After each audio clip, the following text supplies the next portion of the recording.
जय हिंद। देखिए, ethanol blending क्या होता है और इसके लिए फ्लेक्सी फ्यूल ही क्यों जरूरी है, इंजन में क्यों बदलाव किए जाते हैं, और इसके मद्देनजर भारत सरकार चीनी के निर्यात पर पूरी तरह बैन लगा दिया है, जबकि भारत के पास वर्तमान समय में 8 मिलियन टन चीनी गोदामों में रखा हुआ है। अर्थात भारत के पास चीनी की कोई कमी नहीं। तो पूरी चीजों को हम समझते हैं। देखिए, एथेनॉल ब्लेंडिंग मतलब क्या होता है। पेट्रोल में जब इथेनॉल मिला दिया जाता है, इथाइल अल्कोहल, तो उसे मिक्सचर ना बोल के ब्लेंडिंग बोला जाता है। ये फायदेमंद होता है, इससे थोड़ा सा पेट्रोल का पैसे बच जाते हैं। इसमें 85% जो होता है वो पेट्रोल होता है, 15% जो होता है इसमें इथेनॉल होता है। हालांकि भारत सरकार का टारगेट है कि 2025 तक इसे 20% इसमें एथेनॉल मिला देना है, और एथेनॉल मिलाने की क्रिया को एथेनॉल ब्लेंडिंग कहते हैं। ऐसा क्यों किया जा रहा है? क्योंकि भारत के पास बहुत ज्यादा ऑटोमोबाइल इंडस्ट्री है। हमारे पास दुनिया में 3rd नंबर पे हम लोग आते हैं ऑटोमोबाइल सेक्टर में। हमारे भारत में कई अलग अलग टाइप की व्हीकल्स बनते हैं, जिसमें 26 million vehicles per year Bharat में बनाए जाते हैं। इस 26 मिलियन व्हीकल में से लगभग 5 मिलियन व्हीकल्स हर साल हम लोग निर्यात कर देते हैं। तो हम लोग के पास जो 26 मिलियन जो बच रहा है यहाँ पे टोटल ओवरऑल, मतलब अगर भारत में देखेंगे तो लगभग 20 मिलियन गाड़ियां हर साल बन रही हैं, और उसमें जो फ्यूल पड़ रहा है वो पेट्रोल से आ रहा है। और पेट्रोल हमारे पास तो होता नहीं, हम लोग 80% पेट्रोल जो है वो बाहर से ही मंगाते हैं। अब जो पेट्रोल बाहर से आ रहा है वो तेल के कुएं या रिग से आ रहा है, ये गल्फ कंट्री के पास है। इन्हें हम लोग कच्चा तेल खरीदते हैं, जिसे क्रूड ऑयल कहते हैं, बैरल, यानी बैरल में इसे खरीदा जाता है, फिर इसे रिफाइनरी में छानकर पेट्रोल पंप तक पहुंचाया जाता है। इससे क्या है कि हम लोगों का एक बहुत बड़ा पैसा विदेशियों के पास चला जाता है कच्चा तेल खरीदने में। आप अंदाजा नहीं लगा सकते कि भारत सरकार प्रति साल कितना विदेशी लोगों को, यानी गल्फ कंट्रियों को कच्चे तेल के बदले पैसा देती है।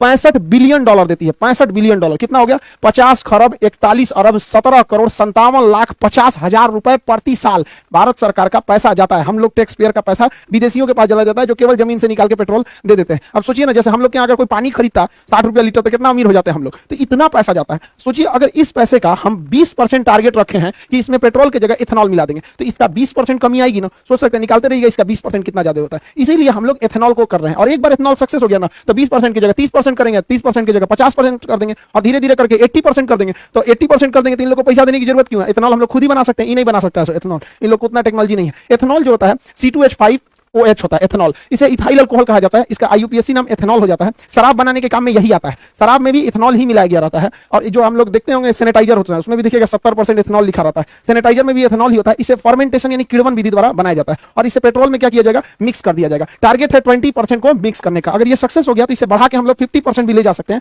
लेकिन जब बढ़ाएंगे लोग, तो उसके लिए हम लोगों को अपने इंजन में बदलाव करना पड़ेगा, क्योंकि अभी जो हमारी इंजन है वो कंप्लीट डीजल और पेट्रोल पे चलने के लिए डिजाइन की गई है। लेकिन जब हम लोग उसमें एथेनॉल मिलाएंगे तो इंजन में हल्का चेंजिंग करना पड़ेगा। ऐसे इंजन के लिए हम लोग फ्लेक्सिबल इंजन बनाते हैं, और उसमें जो फ्यूल पड़ेगा फ्लेक्सी फ्यूल। तो भारत सरकार काफी सख्त निर्देश देने वाली है कंपनियों को कि उनको एक टाइमलाइन दे दिया जाएगा कि इसके बाद आपको फ्लेक्सी फ्यूल वाले इंजन यानी फ्लेक्स इंजन ही बनाने पड़ेंगे। याद कीजिए 2018 का जब समय था, 2017 में 17 के लास्ट में सरकार ने कह दिया था, सुप्रीम कोर्ट ने आदेश दे दिया था कि अब BS3 की गाड़ियां नहीं चलेंगी, सब चलेंगी BS4। रातों रात बेच के हटाना पड़ा कंपनियों को। उसी तरह सरकार भी इन लोगों को अभी वार्निंग दे रही है, फिर कभी सख्त आदेश देगी, उसके बाद एक बार फैसला सुना देगी, तो सारी कंपनियों को अपने BS6 की जगह फ्लेक्सी फ्यूल डालना पड़ेगा। इससे काफी ज्यादा फायदा होता है फ्लेक्सी फ्यूल से। सबसे पहला कि प्राइस घट जाएगा, पेट्रोलियम का प्राइस इसलिए घटेगा क्योंकि बाहर से मंगाना नहीं है, हम लोग का प्राइस घट जाएगा। दूसरा कि फ्लेक्सी फ्यूल अगर रहेगा, एथेनॉल रहेगा, तो एथेनॉल में पोल्यूशन कम होता है। आज जो ग्लोबल वार्मिंग, प्रदूषण की समस्याओं को हम लोग लेकर झूल रहे हैं, उनके लिए काफी अच्छा ये किफायती रास्ता हो जाएगा हम लोग के लिए एथेनॉल ब्लेंडिंग। और इसके लिए हम लोग को एथेनॉल का प्रोडक्शन बहुत बढ़ाना पड़ेगा। प्रति वर्ष 500 करोड़ लीटर एथेनॉल का उत्पादन करना पड़ेगा। सोचिए,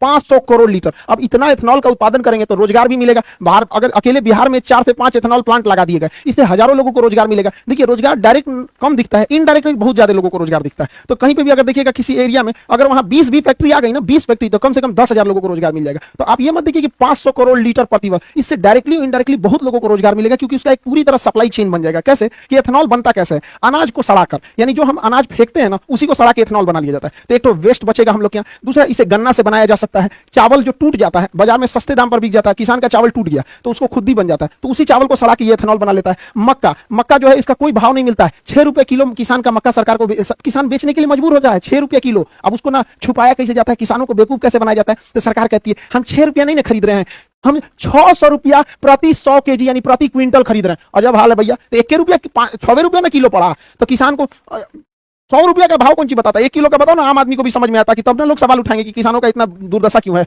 आप सोचिए, आप एक ठो मक्का खरीदिएगा ना, एक ठो ठेला पे से, तो 5 रुपया 10 रुपया का मिलेगा, और किसान से 1 किलो खरीद लिया जाता है, और बेचारा उसको कितना दिया? 6 रुपया किलो। मजबूर है। लेकिन जब इस मक्के का उपयोग किया जाएगा एथेनॉल बनाने में, तो किसान भी अपना बढ़िया दाम में बेचेगा यहाँ पर, क्योंकि इसका प्रोडक्शन होने लगेगा। जौ कोई बोलता नहीं है जल्दी हमारे यहाँ। पराली जो जला दिया जाता है, धान की भूसी जो होती है या फिर जो पुआल होता है, जला दिया, तो उसे सड़ा के इथेनॉल बना लिया जाएगा। अब इतना एथेनॉल बनेगा तो रोजगार भी मिलेगा, और हम लोग जो पेट्रोल खरीदते हैं उससे अच्छा हम किसानों से खरीदेंगे। जो पैसा आज हमारा फॉरेन रिजर्व गल्फ कंट्रियों को जाता है पेट्रोलियम के भुगतान करने के लिए, वो पैसा हमारे किसानों के आ जाएगा, किसान आगे बढ़ेंगे, हमारे यहाँ उनके बाल बच्चे पढ़ेंगे, वो भी आगे बढ़ेंगे यहाँ पर, तो ये देश के लिए काफी अच्छा होगा। इसलिए भारत सरकार को इस पर बहुत ज्यादा मतलब प्राइम फोकस करके रखा हुआ है भारत सरकार। लेकिन एक बार जरा अपने दिमाग से सोचिए, ये चीज तो पूरी दुनिया में सक्सेस है और भारत में भी सक्सेस होगी, तो धीरे धीरे गन्ना शिफ्ट हो जाएगा किधर, एथेनॉल प्लांट में, और जैसे गन्ना ज्यादा एथेनॉल प्लांट में शिफ्ट होगा, चीनी का प्रोडक्शन घटेगा, उसका प्राइस बढ़ जाएगा। तो भारत सरकार को एथेनॉल और चीनी दोनों को बैलेंस करके रखना है। इसलिए भारत सरकार ने चीनी के निर्यात पर बैन लगा दिया, कहा कि हम चीनी बेचेंगे ही नहीं, क्योंकि फिलहाल जो चीनी है उसी को हम लोग स्टॉक करके रखेंगे, ताकि हम जो आने वाले सीजन में जो गन्ना निकलेगा उससे ज्यादातर गन्ने को एथेनॉल प्लांट में भेजा जाएगा।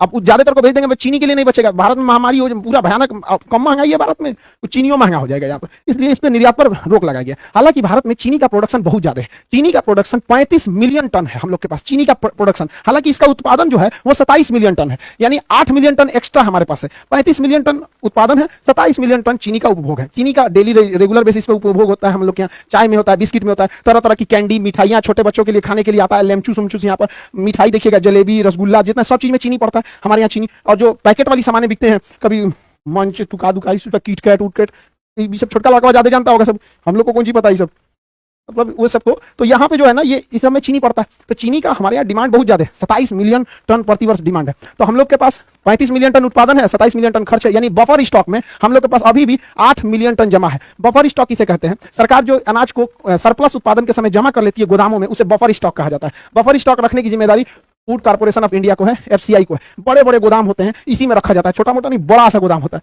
इसे ही कहा जाता है बफर स्टॉक। इसलिए भारत सरकार क्या की है, फ्यूचर प्लानिंग में बैलेंस न गड़बड़ाए महंगाई का और सप्लाई का, इसलिए इस पर बैन लगा दिया गया। अभी आप देखे होंगे चीनी पे बैन लगा दिया गया, गेहूं पे बैन लगा दिया गया, चावल पर बैन लगा दिया, क्योंकि टूटे हुए चावल से भी मेथनॉल बन जाता है। अभी तुर्की जो है गेहूं को वापस कर दिया, देखिए बहाना करके कि इसमें वायरस था, तो जरा अफगानिस्तान के लोगों के लिए वायरस नहीं है, आईएमएफ कह रहा है कि प्लीज गेहूं दे दीजिए, ये लोग को बहुत बड़ा दिमाग हुआ है। ये एक्चुअली देखिए क्या है कि तुर्की क्या देख रहा है कि वो रूस के करीब है।